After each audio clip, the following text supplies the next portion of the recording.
हे दोस्तों कैसे हो आप। उम्मीद करता हूँ आप अच्छे होंगे। मैं हूँ विनोद राज, स्वागत है ट्रिकी हिंदी साहित्य चैनल में।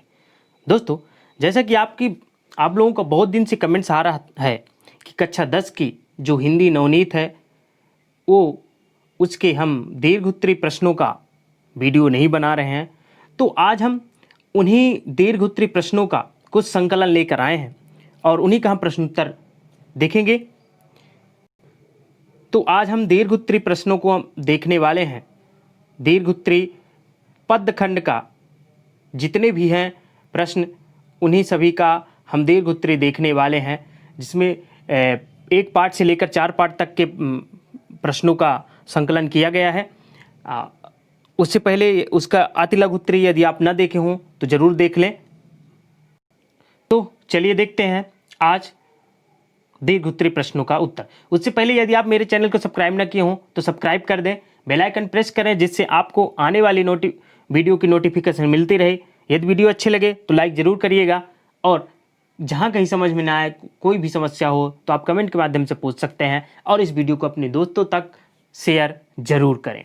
तो चलिए देखते हैं। सबसे पहले हम पार्ट 1 का देखेंगे दीर्घ-उत्तरीय प्रश्न, जिसमें पहला प्रश्न है, सूरदास ने किस आधार पर ईश्वर को समदर्शी कहा है। तो सूरदास ने ईश्वर को समदर्शी कहा है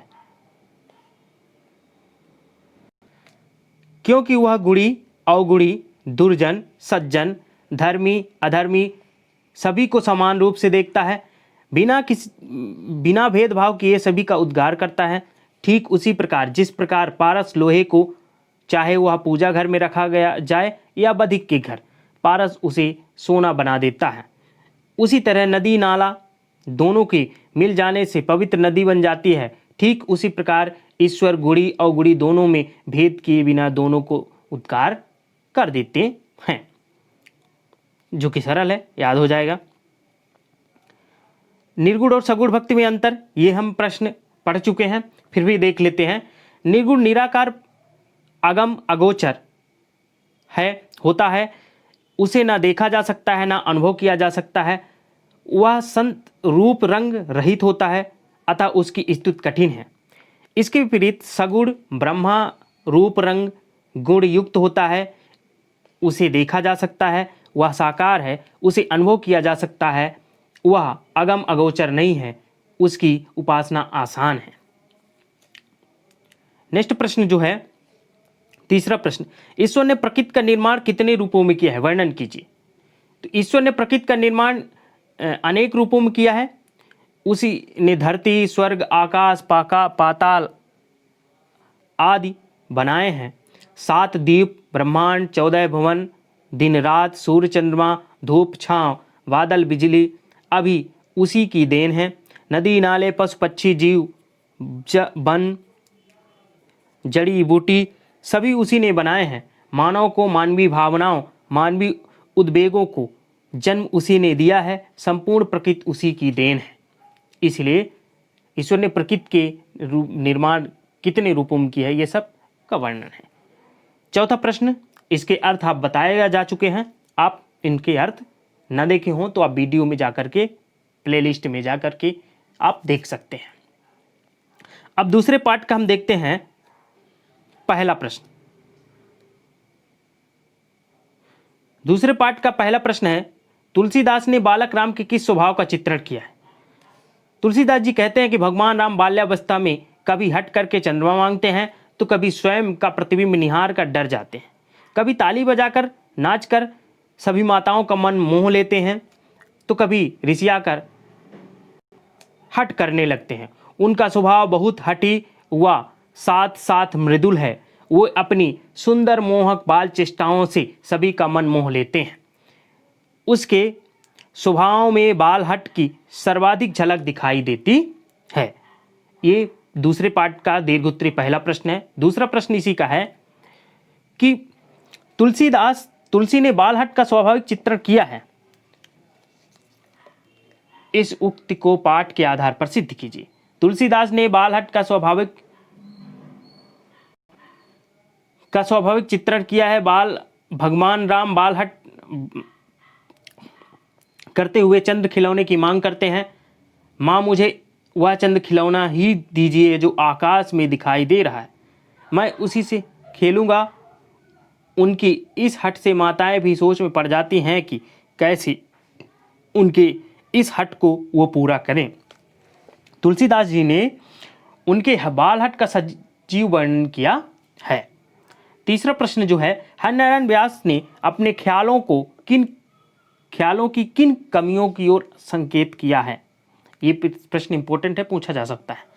कवि ने इस कविता में अपने ख्यालों की कमियों का जिक्र किया है कि मेरे ख्याल इतने खूबसूरत नहीं हैं कि वे किसी के सपने का आधार बने। मेरे ख्याल दुनियादारी की लपटों से झुलस गए हैं, बार बार मिलती असफलताएं से हुए लहूलुहान हैं। मेरे ख्यालों में ऊर्जा का संचार नहीं है, वे किसी को प्रेरणा नहीं दे सकते हैं। मैं संसार में निरंतर जूझते रहने से हताश हो गया हूँ, इसलिए मेरे विचार भी नकारात्मक हो गए हैं, उनमें हताशा आ गई है। तो ये रहे दीर्घोत्तरी के पार्ट 2 के 3 प्रश्न। चौथा प्रश्न अर्थ आप देख चुके होंगे या नहीं देखे होंगे तो आप वीडियो में जाकर देख सकते हैं। अब देखते हैं तीसरे पार्ट का दीर्घोत्तरी का पहला प्रश्न हम बता चुके हैं वीडियो में लघुत्तरी के साथ ही, तो आप उसको देख लीजिएगा। श्री कृष्ण के पीताम्बर श्री कृष्ण के सौंदर्य का वर्णन कीजिए, तो ये प्रश्न हम पढ़ चुके हैं। हम देखते हैं दूसरा प्रश्न, सतगुण की मनु सिंधु में लसत सपल्लव डार का आशय स्पष्ट कीजिए। हालांकि ये प्रश्न आप अर्थ अगर पढ़े होंगे तो ये प्रश्न बनना चाहिए आपसे। कवि बिहारी नायिका के सौंदर्य वर्णन में बेजोड़ हैं। वे कहते हैं कि नायिका ने जो झीना सा झिलमिल वस्त्र पहना है उसमें से उसका रूप झलक रहा है, मानो समुद्र में सुरतरु की पल्लव शाखाएं फैल गई हो जो सुंदर दिखाई दे रही है। ओके, तीसरा प्रश्न देखते हैं, अरुण रम मंडल उनको भेद दिखाई देता हो, छवि धाम का भावार्थ लिखिए। भावार्थ मतलब अर्थ ही होता है, ठीक है ना, उसके भावों का अर्थ। श्रद्धा का कोमल शरीर अत्यंत छवियुक्त है, ऐसा लग रहा है कि मानो श्याम वर्ण के मेघों के मध्य गुलाबी रंग से युक्त बिजली का फूल खिल रहा हो। जिस प्रकार सूर्य सभी ग्रहों को प्रकाश देता है, वह अपना प्रकाश संपूर्ण जगत में फैलाता है, ठीक उसी प्रकार श्रद्धा का मुखमंडल सूर्य मंडल के समान है, वह अत्यंत छविमान एवं छवि युक्त है। ओके, अब देखते हैं इसमें चौथा जो प्रश्न है ये थोड़ा बड़ा है। प्रसाद का श्रृंगार शील सौंदर्य चित्रण में है, शील सौंदर्य चित्रण में है, स्पष्ट कीजिए। प्रसाद का श्रृंगार शील सौंदर्य चित्रण में है, स्पष्ट कीजिए। तो जयशंकर प्रसाद ने श्रृंगार रस के श्रेष्ठ कवि हैं, उन्होंने नायिका के सौंदर्य का अनूठा चित्रण किया है। श्रद्धा के सौंदर्य का वर्णन करते हुए कवि कहता है कि उसका कोमल शरीर ऐसा लग रहा था जैसे सुंदर लता अपार फूलों के वैभव से लदी हुई हो, अपना कोई घनश्याम चांदनी के आवरण में लिपटी हो। श्रद्धा का मुखमंडल सूर्यमंडल के समान है, नीले रोम वाली भेड़ों के चर्म से बने वस्त्र से उसका कोमल शरीर ढका हुआ है, जैसे उसने श्यामल कवच धारण कर लिया हो।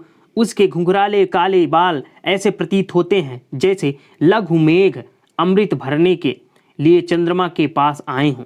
श्रद्धा का रूप यौवन से युक्त है, उसके स्पर्श से जड़ चीज भी चेतन हो जाती है।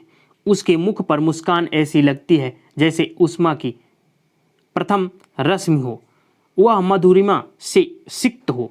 इस प्रकार कवि ने नायिका के सौंदर्य का अनूठा चित्रण किया है, उसका श्रृंगारशील सौंदर्य चित्रण से युक्त है। तो ये रहे पार्ट 3 का।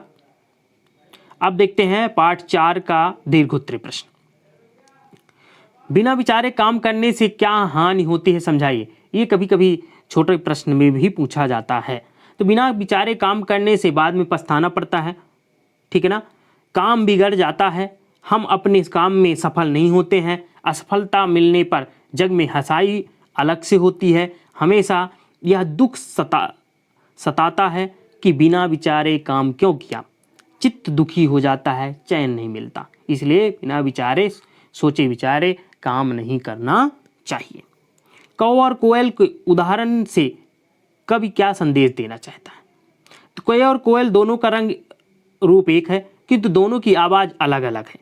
कोयल की मधुर आवाज़ सभी को प्रिय लगती है, किंतु कौवा अपवित्र माना जाता है।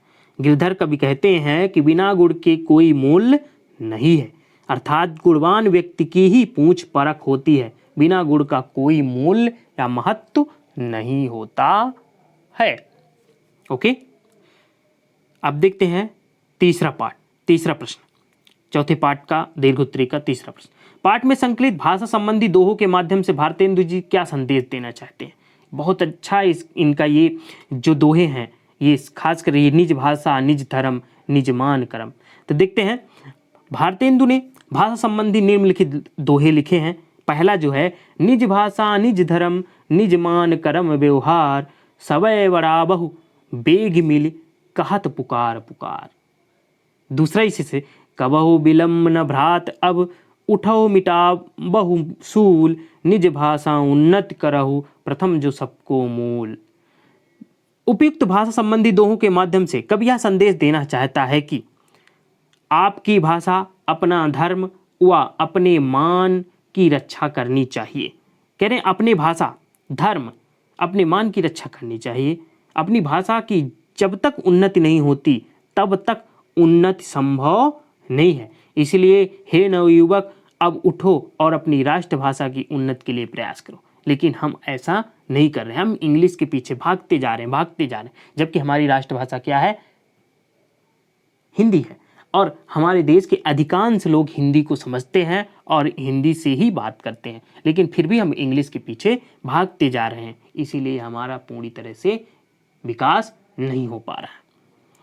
देखते हैं अगला प्रश्न जो है, भारतेंदु हरिश्चंद्र की काव्य प्रतिभा पर प्रकाश डालिए। भारतेंदु हरिश्चंद्र हिंदी साहित्य के अप्रतिम साहित्यकार हैं। उन्होंने अनेक कविताओं, नाटकों, निबंधों की रचना की है। उनके काव्य में राष्ट्र प्रेम की भावना दृष्टिगोचर होती है। उन्होंने राष्ट्रभाषा, राष्ट्र धर्म की उन्नति पर जोर दिया है। उनका मानना है कि अपनी भाषा व धर्म की उन्नति के बिना राष्ट्र का कल्याण संभव नहीं है।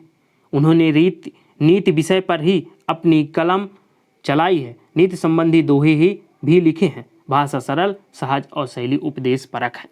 तो ये रहे पाठ 1 से लेकर 4 तक पद्यखंड के दीर्घ उत्तरीय प्रश्न। उम्मीद करता हूँ आपको ये प्रश्न जरूर अच्छे लगे होंगे।